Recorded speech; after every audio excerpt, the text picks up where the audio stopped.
میں عرض کر رہا تھا وہ 40 حدیث جو ہے امام نووی رحمہ اللہ تعالیٰ کی، تو اس پہ جو انگلش میں جو ہے وہ جمال الدین زرابوزو صاحب کی کتاب الاربعین کی کامنٹری آن 40 حدیث کے نام سے شاید وہ انٹرنیٹ پہ آپ کو ملے گی. ٹھیک ہے، چلیے اب اور کوئی کسی اور کو سوال ہو تو وہ رکھ سکتا ہے، کوئی مسئلہ نہیں. السلام علیکم سر. وعلیکم ہیلو السلام. سر تۄہہِ دِتوٕ پنُن ہاں انٹروڈکشن کِہیٖنۍ لیکچر دوران. میں نام محسن فاروق، بس یہ میرا سر مقصد بیٚیہِ تعارف. اوس مےٚ بیٛاکھ کوسچن سر. تُہۍ ہیٚکوٕ یہِ ویٖکس منٛز کٔژِ لٹہِ ہیٚکِو تُہۍ یہِ پروگرام تھٲیِتھ؟ یہ تھاون سر یہ یہِ گوٚژھ آسُن ہر فرائیڈے، ہر جمعہ ویٖکس کو منٛز ہمیں گوٚژھ آسُن رکھتے ہیں. دۄیہِ لٹہِ سر. چلو thank you sir, thank you sir. نہ مطلب میں ایک آپ کو ایک جوک سناتا ہوں. اس میں ہمارے ایک بندے ہیں ہمارے محلے پہ، تو وہ اکثر کہا کرتے تھے کہ براہ کرم مجھے ایک ہی دن میں سب سنتیں بتائیں، میں ایک ہی دن میں ان پہ عمل کر دوں گا. ٹھیک ہے، تو نہیں ایسا سر میں مسئلہ نے بھی نہیں ہونا چاہیے. بہرحال نہیں انسانی سر میں مزاج نے جو ہوتا ہے نا. ہاں سر میرا مطلب وہ مطلب نہیں ہے، میرا مطلب یہ ہے کہ ویک میں یہ ٹوائس ہونا چاہیے یہ programme. Beside it was a great lecture. دراصل اپنی مصروفیات بھی ہوتی ہیں بہت زیادہ، تو اس وجہ سے اپنی مصروفیات جو ہے، میری بہت ساری مصروفیات ہوتی ہیں واللہ، بہت ساری مصروفیات.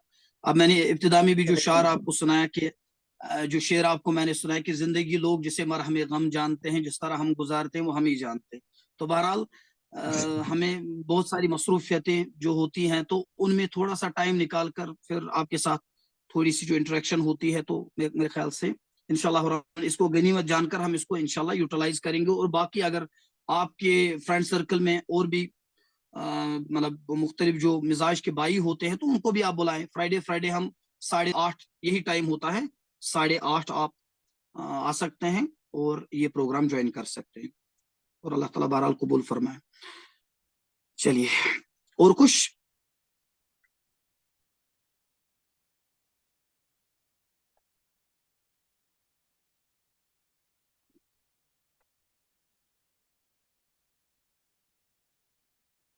ٹھیک ہے. Currently listing from Bangalore India. چلو جزاک اللہ.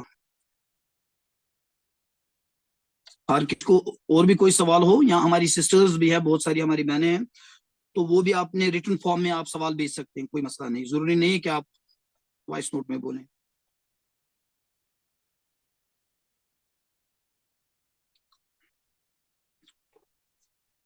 ہم نے مشورہ کیا تھا کہ ہم 10:15 اس کو کنکلوڈ کریں گے. بہرحال ابھی میں اور بھی بس 5 6 7 8 منٹ آپ کو دیتا ہوں، تو آپ لیکچر کے ریلیٹڈ کوئی کوشچن پوچھ سکتے ہیں، کوئی مسئلہ نہیں. کون سی کتاب؟ جو کتاب الاربعین پہ جو شرح ہے، وہ شرح لکھی ہے انگلش میں جمال الدین زرابوزو، کامنٹری آن 40 حدیث. 2 جلدوں میں وہ، اگر آپ کو وہ کہیں سے ملے گی تو میرے لیے بھی ایک نسخہ لائے، کیونکہ آج تک میں نے صرف PDF سے استفادہ کیا ہے. کامنٹری آن 40 حدیث. ٹھیک ہے.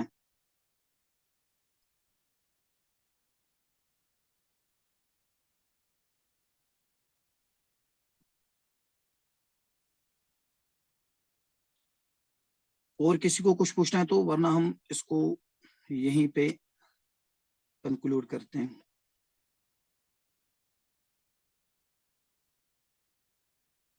دیکھیے سب سے پہلی بات تو یہ ہے کہ میں واللہ مطلب یہ کوئی گلو نہیں ہے، یا نہ تو آپ اس کو میری عاجزی یا میرے انکساری پہ اس کو معمول کر سکتے ہیں. بہرحال میں ایک طالب علم ہوں. طالب علم کیا، طویل العلم، طالب علم سے بھی چھوٹا درجہ طویل العلم کا ہوتا ہے. یہ حقیقت ہے، یہ حقیقت ہے واللہ. تو یہ اس کو آپ میری عاجزی پہ محمول نہ کریں. دراصل میں ایک طالب علم ہوں، میرا نام محسن فاروق ہے. تو بس یہ میرا ایک مختصر تعارف ہے، ایک مطلب دین کا دائی، دین کا ایک چھوٹا سا مبلغ. تو اللہ تعالیٰ بہرحال یہ قبول فرمائے. تو میں کوئی عالم نہیں ہوں، ٹھیک ہے نا. میں ان چیزوں سے بہت زیادہ سختی سے منع کرتا ہوں. اکثر یہ بہت سے استاد لکھتے ہیں وہ یہ وغیرہ، تو میں آگے پیچھے وہ بہت سارے القاب، علامہ دہر والقہر، تو میں ان کو زیادہ پسند نہیں کرتا. تو نہ ہمیں پسند ہونا چاہیے، کیونکہ وہ نام بڑا کام چھوٹا، تو اسے کیا ہوگا. تو یہ چیزیں نہیں ہونی چاہیے. ہاں سیرت نیکٹر، سیرت پہ، ہاں سیرت پہ آپ بہت ساری کتابیں پڑھ سکتے ہیں. اس سے پہلے بھی میں نے کہا میرے خیال سے آپ نبی رحمت پڑھ لیں، ابو الحسن ندوی صاحب کی نبی رحمت صلی اللہ علیہ وسلم، بہت اچھی کتاب ہے نبی رحمت.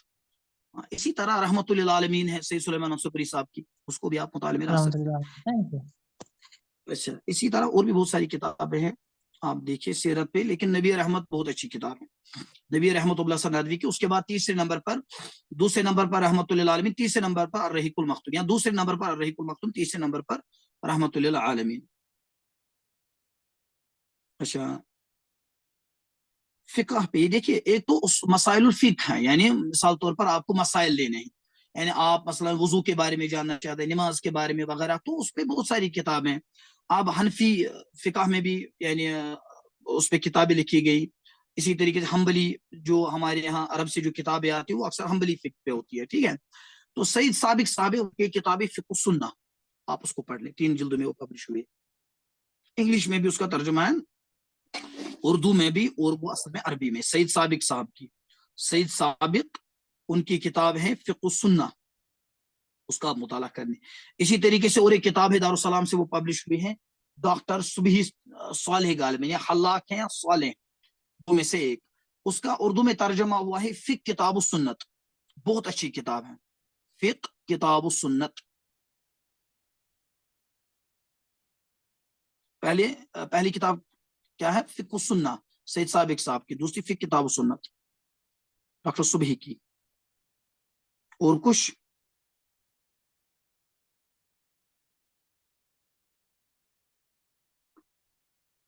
Where can I get Wahiduddin Khan افکار و نظریات اسلام اور مستشرقین بائی حافظ زبیر. دیکھیے مولانا وحید الدین خان کو پڑھنے کے لیے آپ کو NTV پڑھنا ہے. ٹھیک ہے، تو اس کے لیے ایک مولانا عتیق قاسمی صاحب کی کتاب ہے افکار کی غلطی، وہ مولانا وحید الدین خان کے جو مختلف نظریات ہیں، افکار ہیں، ان پہ لکھی گئی ہیں. اور اسی طریقے سے اور بھی کچھ کتابیں ہیں، البتہ افکار کی غلطی جو ہے مولانا عتیق قاسمی صاحب کی، وہ بہت اچھی کتاب ہے. رہا سوال مولانا وحید الدین خان کے یہی جو افکار و نظریات ہیں، وہ انہیں سے آپ جان سکتے ہیں، لیکن میں ان ایک ہی کتاب ریکمینڈ کرتا ہوں، وہ ہے گاڈ ارائزز. ہاں اس کو آپ پڑھ لیں. البتہ اسلام اور مستشرقین آپ کو نہیں مل سکتی، میں نے اس کو پرنٹ آؤٹ کر کے لایا ہے. البتہ کتاب السنت.com جو ہے نا، جو ویب سائٹ کتاب السنت.com، اس سے آپ اس کو لے سکتے ہیں.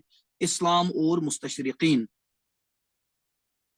مولانا مودودی صاحب. ہاں تفہیم القرآن بھی بہت اچھی تفسیر ہے، بہت اچھی تفسیر ہے، اور اس کو بنیادی طور پر آپ سمجھ لیں اس کو مطلب اسٹوڈنٹس کے لیے لکھا گیا ہے. وہ خود اس کے مقدمے میں کہتے ہیں کہ میں نے طالب علموں کے لیے، جو مطلب یونیورسٹیز کے طالب علم ہیں، کالج میں پڑھتے ہیں، تو ان کے لیے تفہیم القرآن کو لکھا گیا ہے. تو میں نے بھی بہت زیادہ، میں کیا بتاؤں کہ میں نے بھی خود بہت زیادہ اس سے استفادہ، میں ہر ایک تفسیر سے استفادہ کرتا ہوں.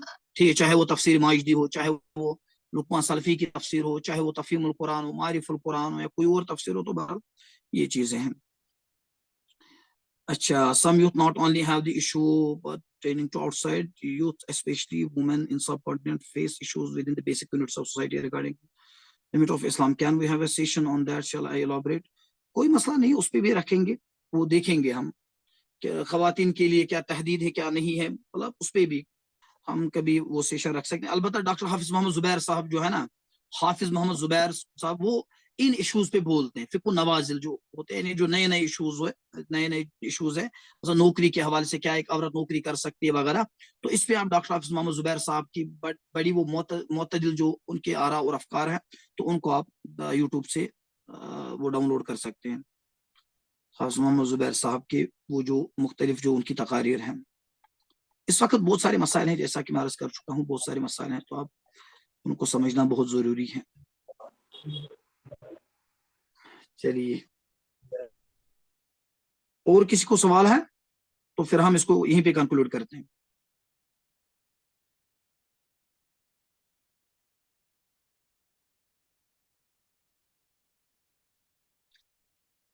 نظرت النعیم جو 12 جلدوں پر ہے، مختصر بولو آپ. یہ نظرت النعیم کیا ہے؟ نظرت النعیم کس کی شرح ہے؟ نظرت النعیم اب میں نے نہیں پڑھی ہے، لیکن اللہ تعالیٰ عالم میرے مطالعے میں نہیں آئی ہے نظرت النعیم. چلیے، سبحانک اللہم و بحمدک، اشہد ان لا الہ الا انت، استغفرک و اتوب الیک. ھذا ما عندی واللہ تعالی اعلم. السلام علیکم ورحمۃ اللہ. دستور حیات نبی رحمت بھائی ابو الحسن ندوی